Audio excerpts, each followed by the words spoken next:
I had the honor and privilege of calling the Honorable Rigathi Gachagua to congratulate him on being nominated to this position. I have communicated to him my deep admiration for his resilience, focus, and hard work, which has been paid off by the party as a result of yesterday's achievement. I have taken the decision to take a break from elective politics starting 10th of August 2022. I have decided that I will not be seeking for any appointive position whatsoever. However, I will remain available to my country in future should an opportunity arise to seek leadership positions that may be available at the national level in the future. That future, I don't know when it will be.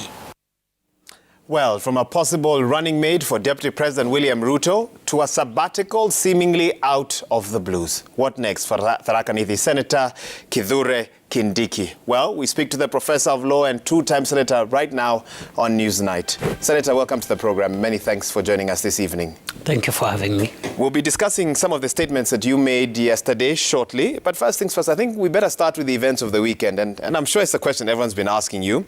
You were projected, Senator, as the favorite to occupy the post of running mate for Deputy President William Ruto.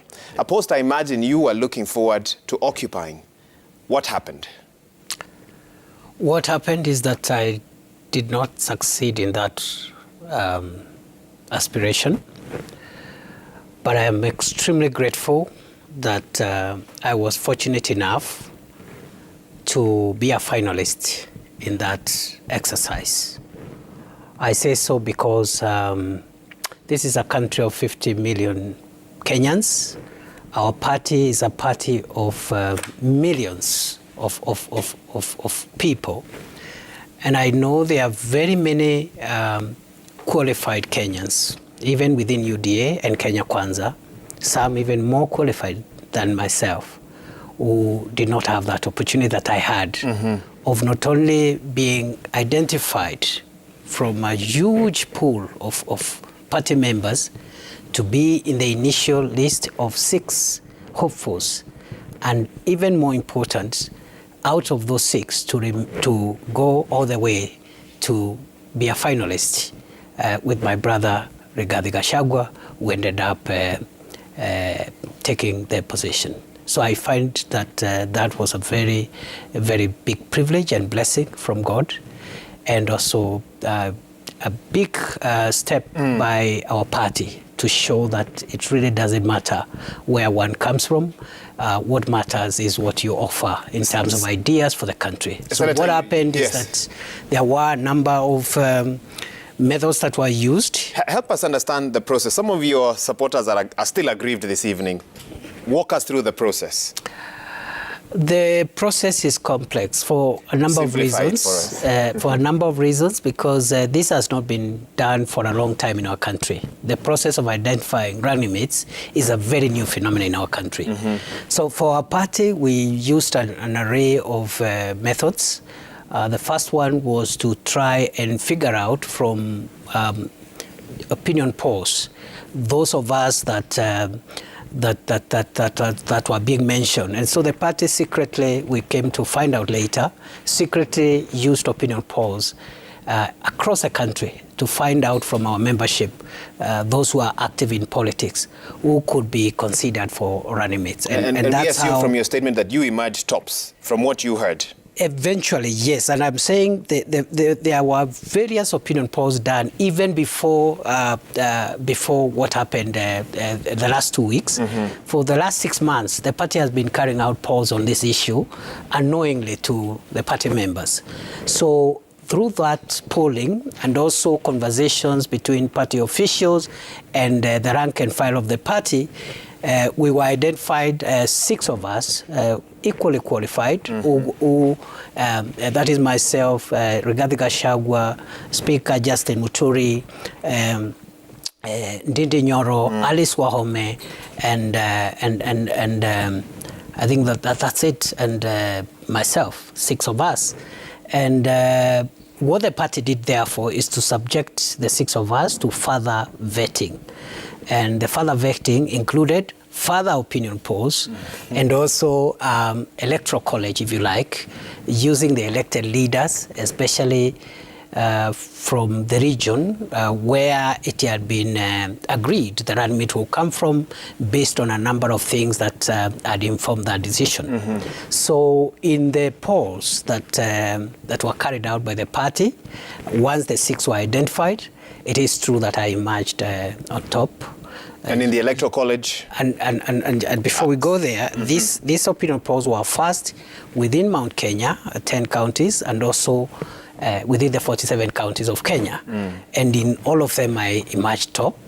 And the electoral college was also the same. I emerged top. But there were other considerations also. You know, I want to make it very clear that opinion polls and the electoral college were not the only methods that were available, because the selection of a running mate is an extremely personal decision of the presidential candidate, and he has at his disposal many factors that he considers. In fact, we count it as a privilege, those of us who were in that short list, that the party leader decided actually to use opinion polls, electoral college. He was not bound to do that, and of course, also the final decision is his, and also he had at his disposal many other ways of coming to his conclusion. So the point is, to answer your question, what happened is that after putting together all the methods and parameters that were available, the aggregate pointed at Rigathi Gachagua to have been the leader in the aggregate, as opposed to the leadership. When you include these other factors, when you include all factors that you feel like you can't quite speak about. Yes, because they are in the realm of the party leader. They are not in our realm. You have not done your own investigation. Out of curiosity, what could it be possibly? Why should I wouldn't know, but I think it's not even an important issue, because, as I have said, there is even no obligation for the party leader to go out of his way to use some of the methods that were in the public domain. Indulge me on a theory that's been out there. You've read this in the press as well. Some say that it seems to have come down to the ability to mobilize and the issue of regional numbers, Senator, and that the West, where Rigathi comes from, has more numbers than the East, where you come from. Would you accept this as a possible reason for your deselection when it came down to the two of you? I will not be convinced that that could be a reason, for the following reasons. First of all, our party is the party that carries the Kenyan dream, and the Kenyan dream is the dream of equal opportunity for every citizen. That is what underpins our party's ideology and manifesto. If what you are saying is in the talk would be true, then the Electoral College would have reflected that reality, because the Electoral College was made up of people's representative, mainly from the region, the same region you are talking about, West and East, wherever, all those counties. And the voting was overwhelming in my favor. And overwhelming. And these were people elected from the same areas you're talking about. So that theory does not hold any water. May I just say that in the total sum of all the considerations and parameters available, my brother, the Honorable Rigathi Gachagua, emerged a winner, and you saw that in my congratulatory message, which I personally did to him on phone yesterday at 9 o'clock, and later on in the press statement that I made last evening. I called him and I told him, my brother, congratulations. I also told him I will support him and I will subordinate myself to his leadership now that he's our deputy captain. And thirdly, that you know, because he's mourning, as soon as he's finished with resting his dear brother, let him feel free to assign me responsibilities, and shortly I'm looking forward to that happening so that we go back to work, just to show that if I had grievances, I would not be reaching out to him, because it's me who called him. He didn't call me. It's me who called him. And two, I was not under obligation also to do that. That is a practice we have not established in this country. And I hope going forward, those who lose elections or selections should be courageous enough to reach out to those who win, congratulate them, so that that then becomes a confirmation that this contest is not personal, neither is it petty. Yes. It is democracy. I want to read a comment from a viewer. Again, I said some are still aggrieved. You may have found peace in this situation, but this is from a viewer, BMJ Mureithi, who says, kindly ask Professor Kindiki, would he say to those who, after word was out that indeed the opinion polls and the MP's vote favored him as DP Ruto's running mate, there are those who feel that what ultimately happened was a disregard for democratic principles. How would he respond to that? And that's from a viewer this evening. That is not true, because as I've said again, the appointment of a running mate is not, even in places where this exercise has taken place for centuries, is not a process that is done through universal suffrage. It's not done through universal suffrage, and that's why I think our party actually went out of its way to introduce, you know, these parameters, and they are good, by the way. But wouldn't universal suffrage be the best way, Professor? And you're the professor, because, here. You know, the running mate is simply a running mate. There's a runner. Then you are a mate to the runner, meaning that you are an assistant to the person. So it will be a bit untidy to over-democratize that, because this is somebody's assistant. It's like somebody choosing you your assistant, and therefore I believe the method used by our party was fair, it was rigorous, it went beyond the expectations, and I'm very confident and happy with the outcome. I am not complaining, and I want to ask all those who supported me, whether ordinary party members, party officials, elected leaders, I want to urge them and plead with them to forget the process and the dynamics that we went through. In any campaign, in any contest, you expect, you expect a bit of contestation and disputation. But when it is over, you know, it's like playing in a friendly match. When that is over, we must now join our hands and rally behind our new deputy captain and deliver the prize home. For me, that is what counts more than anything That's else. Your priority at the moment. Senator, I must confess, you seem a little different from the man we saw addressing the nation, should be yesterday, and some of the statements that you made yesterday that Kenyans are still reflecting on. For example, you said, as for me, no elective and appointive roles are in my interest after the 10th of August. What did you mean by that? First, with regard to elective positions, I said as follows, and I repeat the same, that I have been a senator for 10 years now, until August the 9th. Because I was contesting for the running mate position, I had, with the consensus between myself and the party, agreed to exit county politics. It means after the 9th of August, or rather it means on the 9th of August, I will not be running for any position.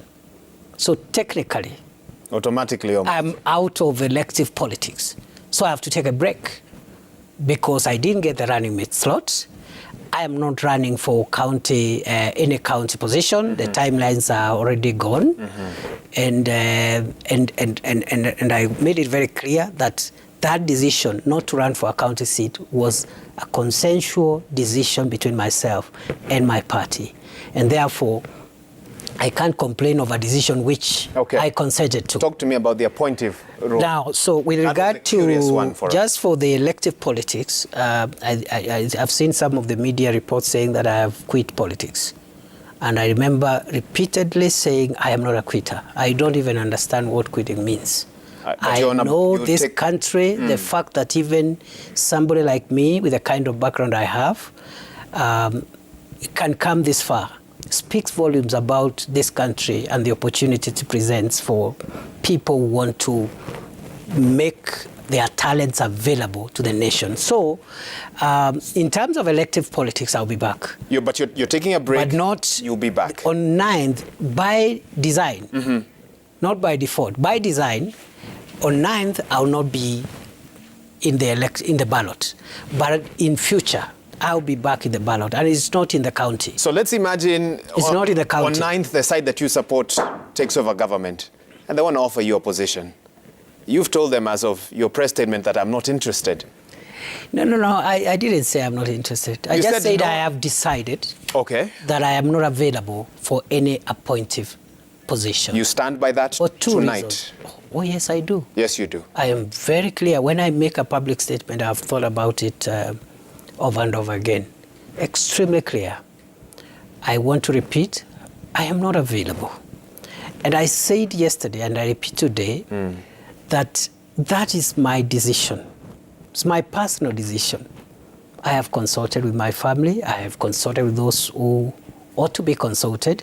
It's my personal decision. And the same way I respect party decisions, personal decisions also needs to be respected. And the reason why I said that, I also provided in yesterday's statement, which is I spent about 12 years of my life in public sector, but doing different things outside politics. I was an academic. I was a consultant for international organizations, very many of them. I was an advocate. I was a lawyer practicing locally and internationally. I had that career for about 12 years. When I decided to come to politics, I had decided to apply my talents for the rest of my life in helping humankind and helping fellow Kenyans solve the national problems through elective positions, through politics, through political positions, not through appointment positions. If I wanted to remain in what I was doing before, I would have been Attorney General many years ago. Perhaps I would have been a Chief Justice by now, because I'm now 22 years after I got admitted into the role of advocate. So I qualify to be a Chief Justice. I qualify to be Attorney General. I would have perhaps been appointed many other things. Remember, President Kibaki had given me a job way back in 2008 after the post-election violence. I was hardly 34 years old, and I was appointed to work in the Ministry of Justice as Secretary for National Cohesion under Mother Karua. Now, point is, why I said I'm not available is because and I am not, back there. I am not, because of what has happened, I am not saying that I can go back to what I came back from. So I'll wait until the next opportunity comes. And since we have our presidential candidate, William Ruto, who is going to win, and we really pray that he wins, we want to support him fully. In fact, we have reported back to duty. And I'll be telling you what I'll be doing for the party in the next 82 days. We also hope he will do his complete 10 years, because he's a good man. He has a good plan for the country. Maybe in future, after 10, 20 years, 30 years, I don't know, if an opportunity arises, you may take it. I may take it at that time. So in an elective position, but not in appointive position. So what might your life look like after August 9th? Might we see you in the corridors of education, fraternity, teaching? No. I left the academy. You left the academy? I left the academy. So I'll just bid for my time. You know, I'm a lawyer, by the way. I practice law. Every day of my life, I practice law. I have a very active legal practice. So that's one of the things I'll be doing, at least more freely than before. I have clients. I have an active legal practice. And so maybe I'll expand on that and take up some of my international clients whom I had slowed down in serving. That one of the option. But still, I'll be available for my party. Remember yesterday I said that during this sabbatical, if my party requires me to assist in any way, and you don't have to be appointed formally to be able to support your party, I'll be available. And finally, and I think this is critical, because I know many party members have brought me feedback on that part of my statement.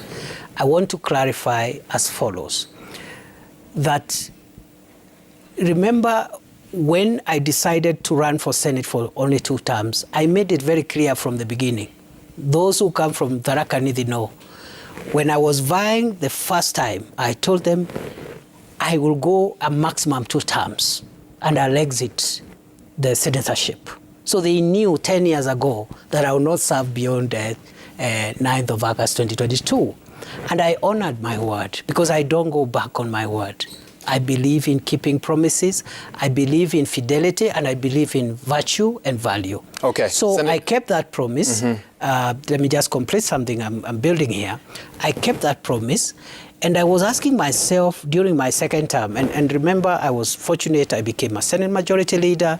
After that, I became a Senate Deputy Speaker, which are normally, very high offices in the legislature. Because if you are elected, you cannot be a Speaker. If you are an elected senator, the highest you can be is a deputy speaker or a majority leader. I occupied those positions. Of course, later on, 2 years ago, I was thrown out, not because I'm incompetent, not because I didn't do my work, but because of petty politics in my party. And you heard me speak to the nation. When my party threw me out, yes. I exited. So I was, during the last 2 years, asking myself, what other position should I be seeking for now that I have exhausted my 10 years? And by the time the party and I reached a consensus that I will not be vying for governorship, I had decided to run for governor of Tharaka Nithi. On 19th of February this year, I called a meeting actually to announce that I will run for governor. But I was prevailed the previous night. And in fact, my party leader and the entire Kenya Kwanza team decided to come to my meeting. And through that consultation, they had convinced me not to announce to run for governor and offer my services to my party and my coalition.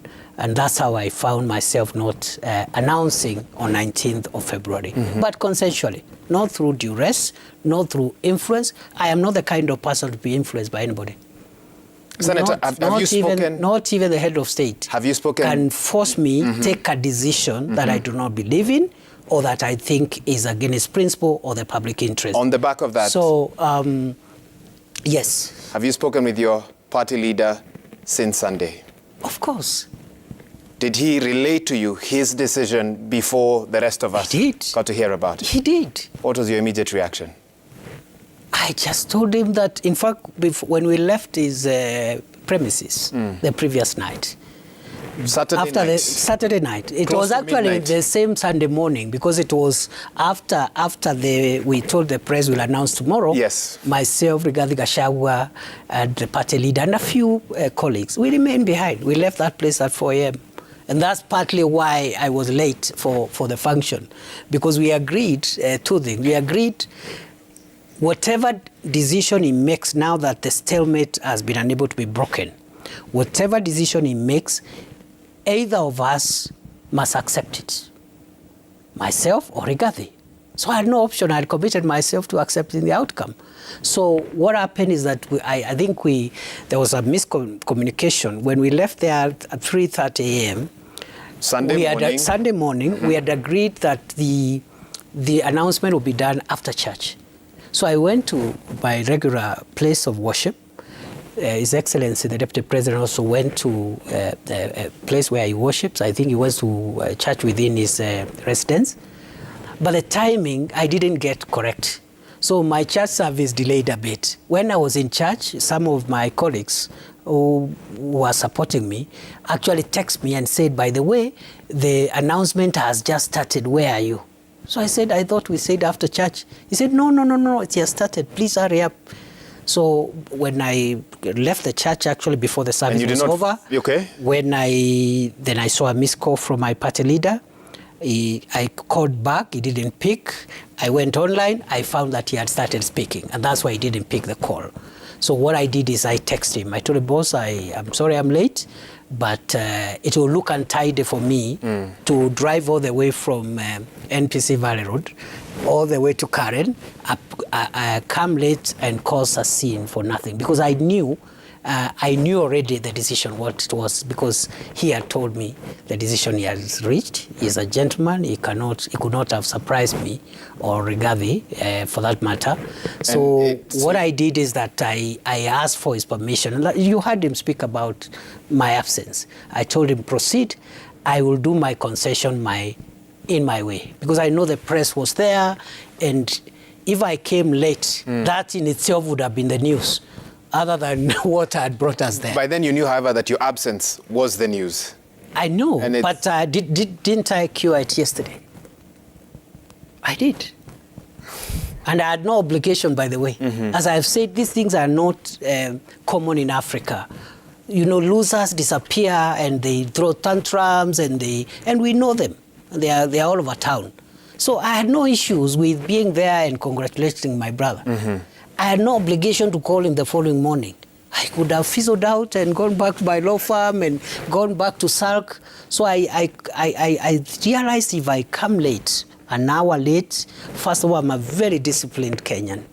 I don't believe when our president is talking, and as an event that has started, I should show up, because it's which makes me wonder how you missed the start time of that event as a disciplined. Because of the I mean that process was extremely rigorous and very destructive also in itself. But we left at 4 a.m., waking up at 9 o'clock. So I think there was what I heard is that we had decided it is going to be after church. So after church for me was 12:30 or 1 o'clock after I leave Valley Road. The church that His Excellency, the Deputy President, went to ended, I think, at 11 or 10 or something, because by 11 they had started assembling, and by 12 I think the process had started. Okay. In terms of taking this forward, just helping us to understand, at any point were you and then fellow aspirant, fellow candidate Rigathi ever told to sit down and discuss this amongst yourself, and maybe implore upon you that step down before Saturday came? Was that ever on the table? Nobody asked anybody to step down. What we were asked to is to try and see if we could build consensus. My brother Rigathi Gachagua, we sat down. He told me why he thinks he fits the bill. I also told him why I think I fit the bill. So we couldn't make consensus as such, I must admit. So what we decided is that the party leader and the party, in consultation with the party, will help us look at all the parameters and make a decision, and whatever decision is made, either of us will be happy and will support it. Now that the dust is slowly beginning to settle, and that's what you are telling us this evening, what are your views on the Ruto-Rigathi ticket? Fantastic. Formidable. That is a ticket that is going to liberate Kenya from the current situation, where you have a government which you don't understand, which has lost contact with the electorate completely. That ticket is the ticket that will move Kenya from a country of politics to a country where the economy is superior, and politics becomes an enabler to the economic well-being of the people. It's a very good ticket. We'll support it. The next 82 days, we will do a campaign like no other. Even in Tharaka Nithi, we will see everywhere. Live around Tharaka Nithi, even in my village, Irunduni.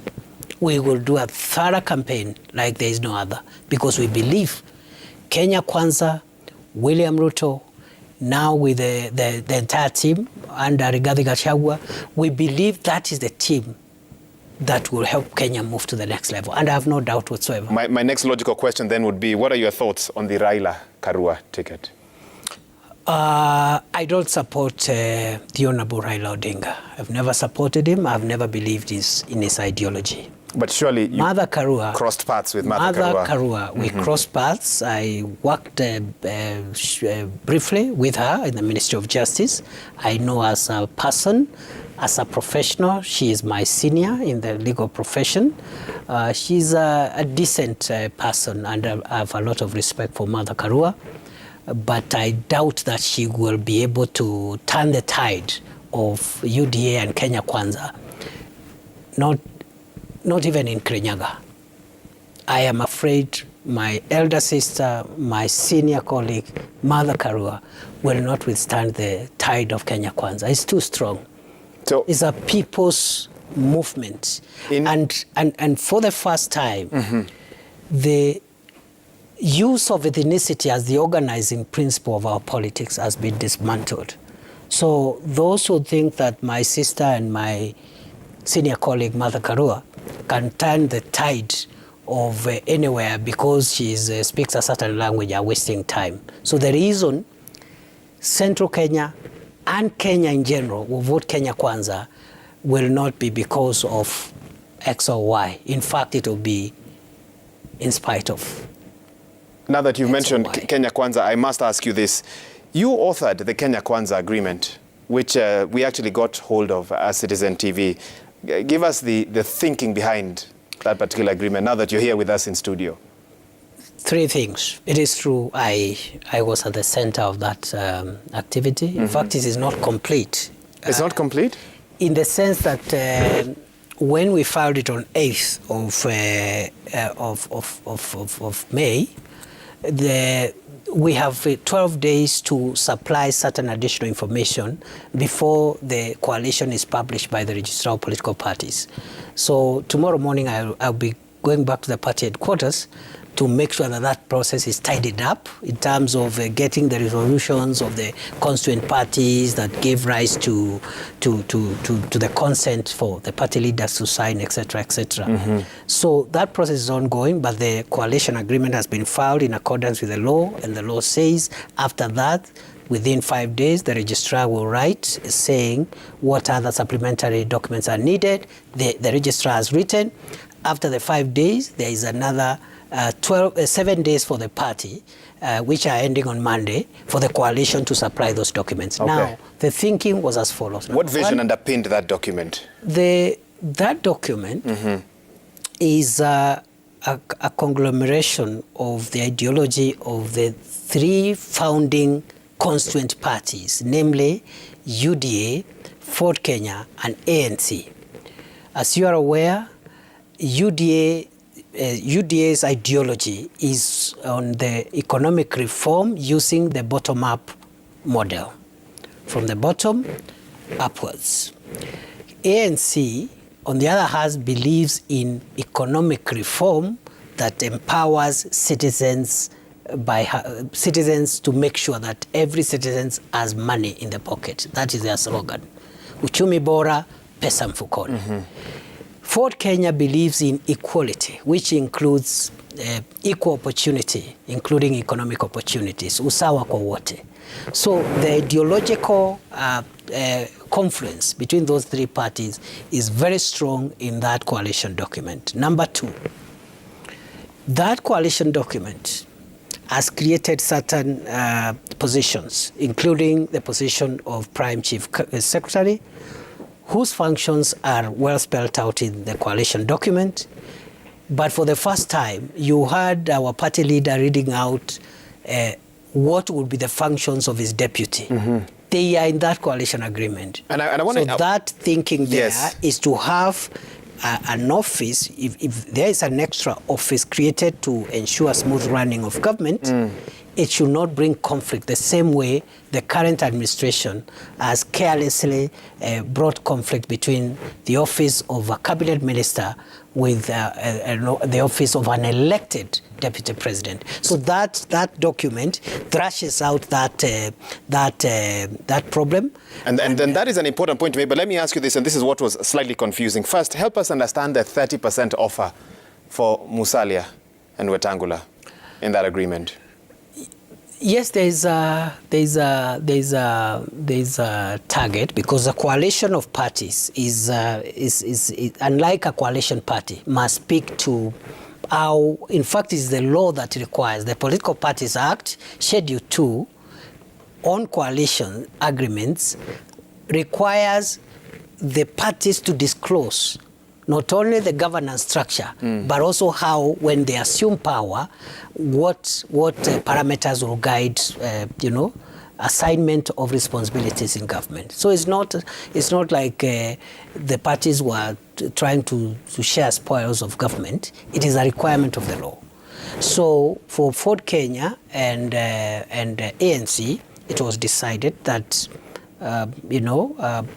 should we reach a certain threshold of votes, where from areas where they have massive following based on opinion polls and past elections, then they can be assigned government responsibilities after up to a certain percentage. And is there the percentage that they must deliver to activate the promises within the agreement pegged at 70%, I believe? Correct. That is accurate. Correct. No objections on their part to that? They would not have signed. If there was any issue? Of course. Coming back to that and just getting some clarification on this, and by the way, well. that coalition process, because I sat from the beginning to the end, is so consensual, is so deliberative, unlike the other group where they cite a document they have never seen until today. This document was a draft which put together the thoughts of each constituent party, with a lot of to and forth, and a lot of input came from the constituent parties. So this was a process that was deliberative and consensual, because we don't force people into agreements. And on the same note, Dr. Alfred Mutua, Amason Kingi targets as well that they must deliver as per the agreement. The coalition agreement, that was the third element in it, creates a two-tier hierarchy, because you have the founding constituent parties, and then you have those constituent founding parties who signed the coalition agreement earlier on 5th of April, have the power under Article 16 of the coalition agreement to admit additional members. So the 14 other parties that have come on board, not 14, 12, okay? Because we have the first three, then we have that which the first three signed their coalition agreement on 5th of April. Then on 12th of April, we admitted 9 other parties, okay? And then on the eve of the closure of the coalition agreements, which is on 8th of May, we signed in 2 additional parties, that is PAA and Manilo Chap. Okay, and so that's how it was to work. So the additional parties have a different, they have their own agreements with now the founder constituent parties. So it's like a two-tier system. When you hear some members within ANC and Ford Kenya disputing the 70% target, what does that tell you? I don't know. Maybe it's politics. I'm now speaking as a person who did the legal part. Because when you give us the picture that was fully consensual by consensus. Consensual, broadly consensual, because that document is signed by the authorized, those who have, the officials of the party who have the mandate to commit the party.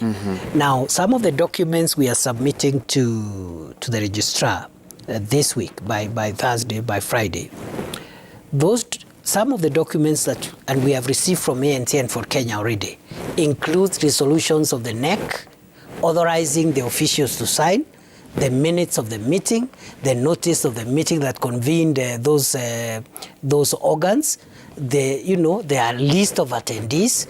So there is no room for fraud or mischief.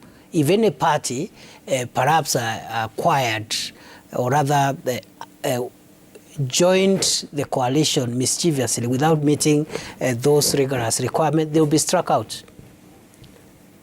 Senator, tell me this as we begin to wind down. the bigger picture has been what we've witnessed over the last 10 years in terms of the relationship between the president and his deputy. And it's gotten to a place now where it's completely strained.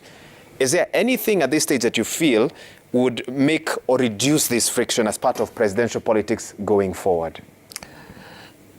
Yes, and that is exactly what our coalition has done. First and foremost, our coalition, which is consensual, has made it clear that for the first time, the deputy president will have real responsibilities. And that idea, actually, was the idea of the presidential candidate, that he wouldn't want which we have seen on the Azimio side as well. They have taken our intellectual property. Yes, and ours, it's theirs. They announced it in a public rally yesterday. Ours is in the coalition agreement. What was announced yesterday by the other group, I can authoritatively state, is not in their agreement, which already is secret. Which you have, but we have seen it. It's secret, but you've seen it. Yes, you've seen it. It's secret from the public, even from its members. You've seen it. Okay. I find that very interesting. Why? It's filed with the registrar of political parties. And okay, so it's a public document, but they have made it appear like secret, which is criminal. Back to my original question. If you obtain somebody's signature by concealment of material facts, that amounts to a criminal offense.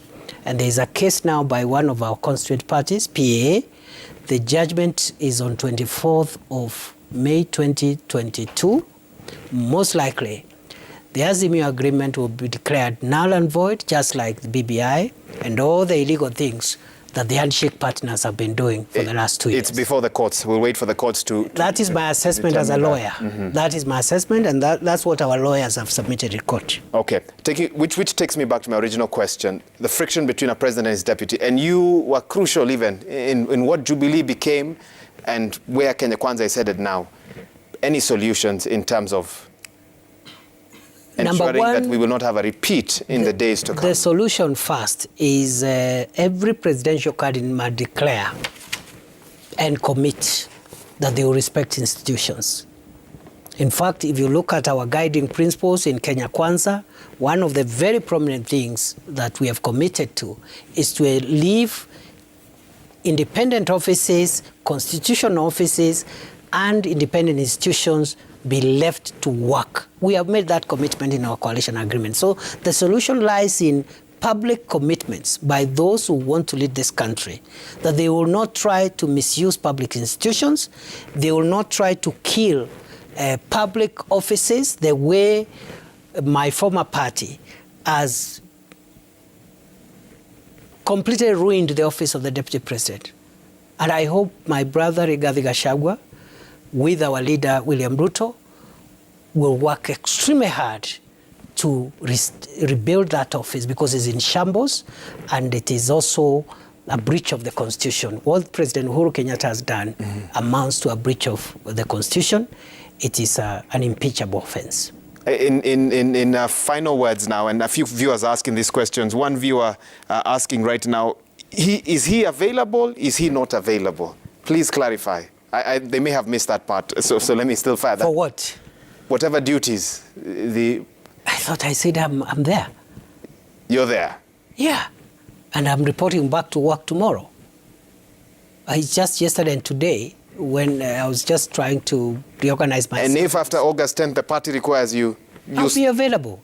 And you know, as I said, the decision not to vie... Few of those have come, so I needed to just... The decision not to vie for governorship of Tharaka Nithi, which I was set to announce, was a decision by consensus between me and the party. So on this issue of appointments, for example, I have made my decision, and I made it in public, and I meant it. And I don't eat my words. I'm a very firm person. All those who know me know I'm an extremely firm person. But if my party wants me to reconsider that decision and has a discussion with me, I am a loyal party member. I can hear those views. I can consider what that means vis-a-vis my decision, which I'm entitled to. So, yeah, it's just that. It's my personal decision. I don't know what the party decision is. If the party wants to have that discussion with me, I'll entertain it. I'm extremely loyal. I have never been faulted on loyalty.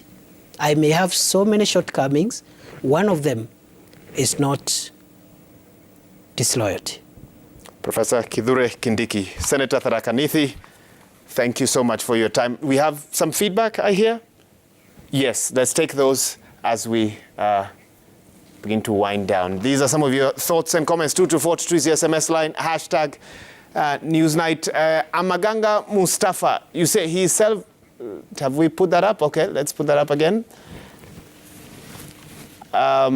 Okay, Okelo Mwalimu, can Kindiki give his honest view on the place of women in the future political scene after Martha Karua's nomination as a potential DP? Secondly, does he regret forfeiting his gubernatorial ambition now that it's clear that he won't be on the ballot? Let's just respond to that very briefly. I have no regrets. I said as much because this was a consensual decision and I am not going back to county politics for the rest of my life. Why do you think Kenya Kwanza, or how strong was the discussion in Kenya Kwanza of having a woman running mate? Very strong. In the list of 6, 2 were women. And I could see the struggle within the party hierarchy to try and see whether using the various parameters we would even settle on a woman candidate. But just like me, the 2 colleagues who are also eminently qualified, the Governor of Kirinyaga and Waiguru, Alice Muthoni Wahome, Member of Parliament for Kandara, were not successful just like me. And the commitment, that is what led to the commitment that the party made during the unveiling of the running mate, that 50% of our cabinet shall be women. So the place of women in this country is great. And also the achievement by my senior colleague, Martha Karua, as a running mate of a major party is something that I applaud from where I sit, notwithstanding that we will defeat them in the elections. Okay, I knew you were going to add that last part. Let's look at another SMS here. A Kenyan man, you say, please ask Professor Kindiki if he was denied DP slot as a consequence of his ethnicity. That is not true. On the contrary, for the first time, a senator from the margins of our country has been a strong finalist for the deputy president position of a major coalition that is about to win the election. That is historic. It confirms, Waiga, it confirms that in this country, it really doesn't matter where you come from anymore. It confirms that the use of ethnicity to mobilize politics is a paradigm whose time is up. The more reason why... Despite those who feel that ultimately ethnicity is what... Not really. How come I am from Tharaka Nithi? If you look at the maths, Tharaka Nithi is, in terms of population, the one with the least population in Mount Kenya. Which some say may have been the reason. The support I got, remember the opinion polls, were countrywide. The people who polled in my favor, most of them were from the Kikuyu-speaking part of Mount Kenya. In the Electoral College, the most,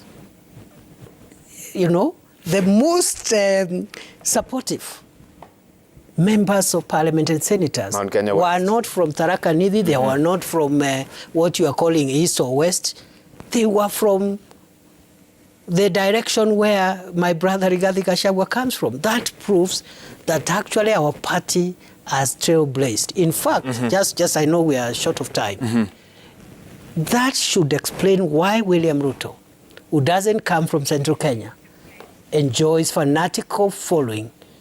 It means our brothers and sisters from the Kikuyu part of Mount Kenya especially, and indeed the Mount Kenya generally, have decided to help this country destroy and dismantle ethnicity as the organizing principle of our politics. Okay, another challenge. Being from Tharaka Nithi and being a finalist should speak volumes about the future of people who feel they have the talent to lead, but where they come from or where they were raised, is from either small counties or even marginal counties. Senator, this is the first time we've had you on the program, so I'll try getting a few more questions. We don't know when we'll next have you on the program as well. Yeah. And this is in regards to the economy. And you've been, front and center in Jubilee, for the last almost 10 years now.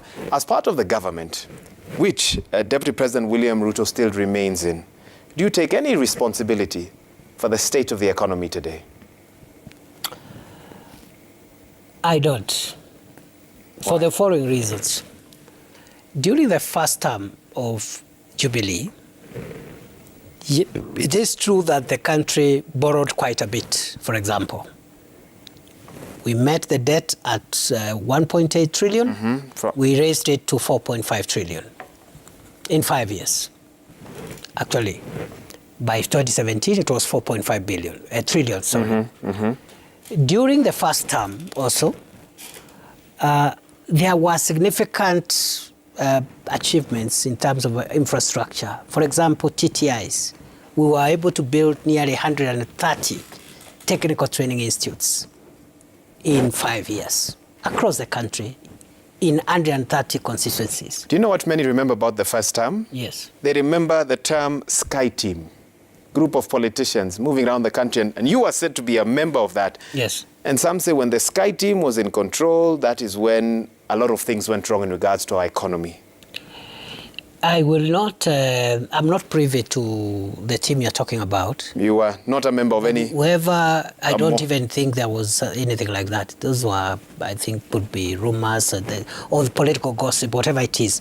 But I would like to challenge anyone, whether it is not true 130 TTIs were built during the first term, whether it's not true the SGR was built in was not built in the first term, whether it is true or not that during the first term, mm-hmm. much of the 7,000 kilometers of tarmac were built during that first term. I want to challenge the person who is talking about Sky Team and other distractions. Let me then... Now, during the second term, the program of Jubilee was the big four: housing, manufacturing, food security, and universal health coverage.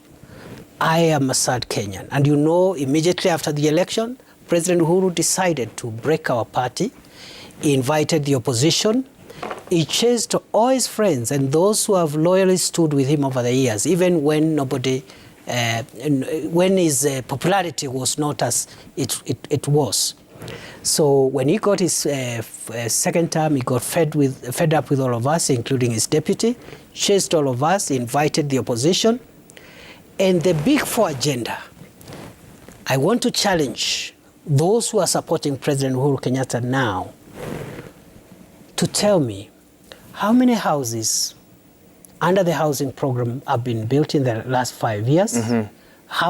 What is the status of food security, universal health coverage, and manufacturing. What we will do is when we get a minister from one of those dockets, we'll ask them that. Kindly. I still want to take you back to the first 5 years because the wing of, well, no longer wing of Jubilee, Kenya Kwanza, many of whom served in government then, when they say they were in charge, the first term stands out for many as the term when numerous corruption scandals came to the limelight. Mafia house scandal, NYS, so to speak. That's what many Kenyans remember about the first 5 years, Senator. So the picture you paint of the first 5 years, as rosy as it seems, differs to a section of society. How do you explain that disconnect? Corruption is a big problem in our country. During the first term, there were incidences of corruption. Incidences is to put it lightly, Senator. During the second term, there have been incidents of corruption. Some say even fewer than the first term. Worse, stealing of medicine, stealing of COVID material, some of which were being, I'm told 2 weeks ago there was a cabinet meeting to try and ratify disposal of COVID material, something that I'm told happened 2 years ago. So, if you are looking for a scapegoat, it will not be the first term.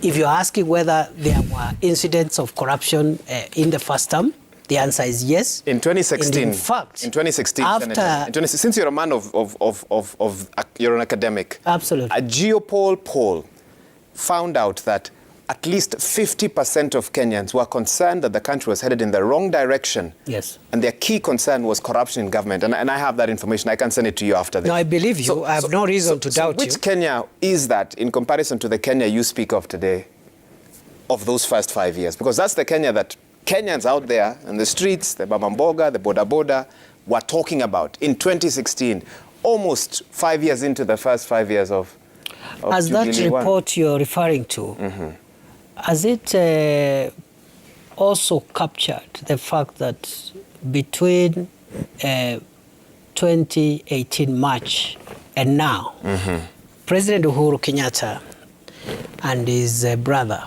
as he calls him, Raila Odinga, have borrowed 7.5 trillion shillings? This country is about to be wound up. I don't know whether that report has captured that. Then you'll try and understand the kind of damage the death of a vibrant opposition has caused this country in the last 4 years. I really hope when Kenya Kwanza win, we shall have a formidable opposition to check on us, make sure that there are checks and balances, and make sure that we are accountable government. The kind of opaque government we have seen in the last 4 years is inimical to democracy. It has caused us pain like no other. So we really hope that we will get a good opposition, and President Uhuru and the Right Honorable Raila Odinga owes the future generations of this country an apology for destroying our democracy by killing the opposition. Well, some would say that the entire grouping of Jubilee Party also need to have a conversation with Kenyans about the economy, Senator, but we're going to have to wrap it up there. If we go back and forth, we could be here until very late. And I want to thank you for your time today and coming to shed light on current political developments and to clarify to many Kenyans who may have been perturbed by some of the statements you've made recently. We've had Senator Kithure Kindiki, and thank you so much for everyone who's weighed in. The Senator, two-time Senator, Tharaka Nithi, shedding light on his political future, some of the statements that he's made, and of course that high-stakes bid for the running mate position for Deputy President William Ruto and what happened in regards to that. Thank you so much for your feedback, your comments, your questions. We haven't been able to take all of them, but we do appreciate you watching Newsnight this evening. Now, on behalf of the whole team that's made this broadcast possible, this is where we wind it up. My sign language interpreter this evening has been Joki Shege. Thank you so much for tuning in. And remember, every Tuesday here on Newsnight, we endeavor to get decision makers' opinions